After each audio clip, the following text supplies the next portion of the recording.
Good afternoon, boys and girls. Nah, let me stop, man. I'm just playing with you. This is the homie Mack, music, art, culture, knowledge. Reporting live and direct from the Dogon. Subscribe to the YouTube channel 82 Kings. Follow the movement on Instagram at MACKTV_82. You can email me at GETATMACKTVPODCAST. All those links will be in the description. But real quick, I said that one of the elements that I was going to add to the Mack TV podcast are book reviews. I like to call them MACKIN with Mack. That's what they're going to be called, MACKIN with Mack sessions, book reviews. But yeah, the first book up for review, none other than Revolutionary Suicide by Dr.Huey P.Newton, R.I.P. R.I.P. Yeah, this book... Surprisingly, a lot of people don't even know that this book exists. They don't even realize that Huey wrote a book, Revolutionary Suicide, which essentially is his autobiography. This is going to be somewhat in-depth, but more or less a cursory look at the book. Yeah, so essentially, this book is part of the Penguin Classic press edition. Let's see. This book, I read this book in college when I was a senior at Georgia State, and I can honestly say that this book played a huge role in my understanding of certain dynamics of not only politics, but society in general, how different groups interact, and the whole concept of acculturation, how people from different backgrounds come together, they mix their cultures, they create something new. I learned that from this book. The whole concept of, well, hold on, let me backtrack. Philosophy, political philosophy, social philosophy is another, are some other aspects that I learned from this book. The whole concept of dialectics, Hegelian dialectics. Huey talks about that in his book. I think this book is grossly underrated.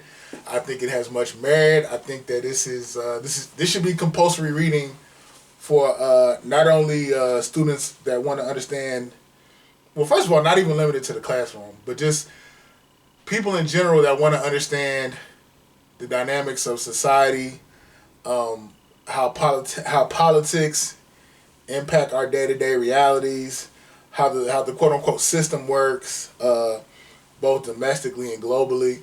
I think this book is a great point of reference. But let's get into the book itself. Enough talking. Huey Newton was born February 17, 1942 in Monroe, Louisiana. His family migrated to Oakland.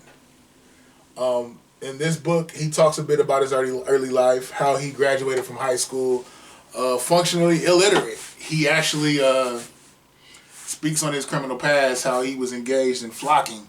Flocking essentially, I mean, that's slang, but flocking essentially is when you break into a house and you steal things. Yeah. He makes he makes no excuses for it. He doesn't, it's not even necessarily like a celebratory thing, or him trying to validate his, so quote unquote street cred. I mean, he's basically just talking about the things that he engaged in. He also goes as far to say he wanted to study law so he could become a better criminal. Yeah. So, but he actually taught himself how to read by reading Plato's Republic. Then he actually got to a point where he said the allegory of the cave, which is a part of Plato's Republic, actually changed his life. And I want to read an excerpt in this book for where he speaks about Plato's Republic. I had taught myself to read by going again and again and again through Plato's Republic. I tried to explain what a deep impression Plato's allegory of the cave had made on me, and how the prisoners in the cave were a symbol of the black man's predicament in this country. It was a seminal experience in my life. I explained for it. It had started me thinking and reading and trying to find a way to liberate black people. That's pretty heavy. This man not only is self-taught, he was self-motivated and wanted to go beyond the books. He actually wanted to engage. There's actually a a passage in this book where he said, books are good, the knowledge is good, but books and the information, they point you in a direction, but it's up to you to be more than a theory, a political theorist. To go beyond theory, but to actually implement theory. It starts with the books, but it can't stop there. Let's see. Essentially, the Black Panther Party, their first political act was in, and he mentions it in the book, was in having a crosswalk. Something simple as that, And I think it was really interesting to hear that, because it reinforces the idea that everything can start with a spark, and then it goes from there. He speaks on Lil Bobby Hutton, who was actually the first casualty of the Black Panther Party. He goes into when he was in college, how he pledged Phi Beta Sigma, how once he got to Merritt College, he developed this culture of intellectual engagement, where you talk about theory and society. But again, he didn't stop there. Those things essentially were the impetus behind him wanting to start the Black Panther Party. And he actually, in this book, it's kind of funny how they talk about how he talks about how when himself and Bobby Seale got together and they decided that they were going to create the Panther Party, and how Bobby Seale was like, "Yeah, I'm the Minister of Information," and they're looking around like, "Well," Huey's thinking, where does that leave me? What am I going to do? Well, naturally, it's only two of them. So if he's the Minister of Information, then Huey is the Minister of Defense. I thought that was funny, just how they're so high-minded in their thinking that they kind of had to reel themselves in. But yeah, when I say reel themselves in, essentially meaning like they had to realize, like, look, we want to do these great things, but we got to start with us. We can't. Our vision can't be so broad that we just go beyond the context of where we are now. It's simple. Start simple, go broad. But yeah, there's also a long stretch in this book where he talks about his case with Officer Frey. Those who may not know, in an act of self-defense, Huey killed Officer Frey. Officer Frey was a white police officer. And essentially, the way that Huey breaks it down in the book, it wasn't even... First, let me say, Huey knew that he was a targeted man. He realized, like, the city of Oakland, the whole Bay Area, and really the world over, because at one point, the Black Panther Party were considered an internal threat against the government. So he knew that they had, that the powers that be had it out for him. And he actually also said that the first thing that every revolutionary man must know is that he's a doomed man. And I think there's a lot of truth in that. It doesn't necessarily have to be dark like that, but just understanding that you're targeted. So you have to be intelligent with your moves, your decisions, things of that nature.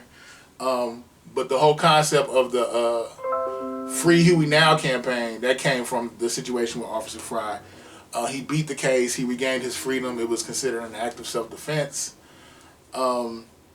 But let's get to the title behind the book. The book itself, I probably should have started there. The book itself, again, is called Revolutionary Suicide. I think that is a very curious title, Revolutionary Suicide. Those words don't seem like they would be in marriage with each other, like they would even coexist. But Revolutionary Suicide is a spinoff of Revolutionary... Revolutionary Suicide is a spinoff of the phrase reactionary suicide. Reactionary suicide essentially is when your ecosystem or things outside of you internally, things that are in your environment, it puts you in such a frame of mind where you feel helpless, and because of these external forces, you want to end your own life. Now, the conversely speaking, revolutionary suicide is when you see your ecosystem, you see your environment, you see that you don't like the way these things are, you don't like the way these things are impacting your quality of life. So you choose to make a decision to bring about, to change the status quo. It's like Niccolo Machiavelli said, The point, I choose not to maintain the status quo. I want to overthrow it. That's essentially the revolutionary suicide mindset. Because you want to overthrow the mechanics and the different dynamics that are going on within society that are unjust, or you feel not only negatively impacts you, but the people around you. And by going against the grain, essentially, you could lose your life. So it's an act of revolution because you want to challenge it, but it's suicidal in the sense that that in challenging it, that it can cut your life short. But again, Huey, it's documented in this book, how he talks about his political maturation, how his understanding of politics grew. One thing that I thought was very dynamic was when he talked about how essentially, the police force is tantamount to a standing army in a colonized land. And I thought about that. You go to any inner city in America, its inhabitants, more often than not, don't own any real estate, don't own any businesses. More or less, it is a colony. It's a colony of the state because you have police officers that are basically there to maintain the status quo. Some of them are there to serve and protect, but we know the reality of it. We know that people outside of the communities are making the money. So essentially, the hood as we know it itself is really nothing more than a colony that's ran by the powers that be. From the school, with the whole school to prison pipeline, the dysfunctionality of the inner city, black failure, essentially serves as the catalyst for white wealth, the wealth of the state, the wealth of everyone outside of that community. But yeah, Huey talks about how the evolution of the Panther Party, and he talks about how eventually he went to China. He met with different communist factions, specifically again in China, and I can't remember who was the what we would consider the equivalent to their presidential figure. I can't remember his name at the moment, but he was talking about how he met with them, walked with them, talked with them. But he talks about how eventually he gets his PhD, just his growth and his transition. And I think the book itself is again, it's compulsory reading. It's a must read. I think the thing that's really tragic is just knowing, the things that Huey was up against. Just knowing how he was probed, he was searched. After a while, if you look at some of his later interviews, you can tell like his mindset was a little altered. There's conspiracy theories that I don't even want to say conspiracy theories. There are perspectives out there that he was drugged, because if you look the way he dressed, the way he wore his hair, like it really changed. And even when he talked, he seemed a little bit more he seemed unusually timid, and he seemed a little flighty if you really watch some of his interviews later on. I think that he has such a... Huey's life is such a... it's almost like a beautiful contradiction in the sense of... how do I say it? Like in the sense that he had a heart for justice. He fought against injustice. But due to, again, oppression by the powers that be, like I said, I believe that there are theories out there that he was drugged, or there was some type of mind-altering things that he had to incur while he was incarcerated. You could see how his paradigm shifted. Essentially, he extorted the funds that were created for different organizations that were led by the Black Panther Party, especially things that were done for children. It's said that he extorted money, he stole the money, and then at one point later on they said that he actually became a drug addict.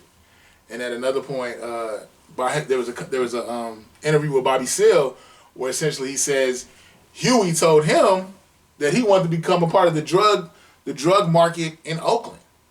And at that point, Bobby Seale said, the party is over.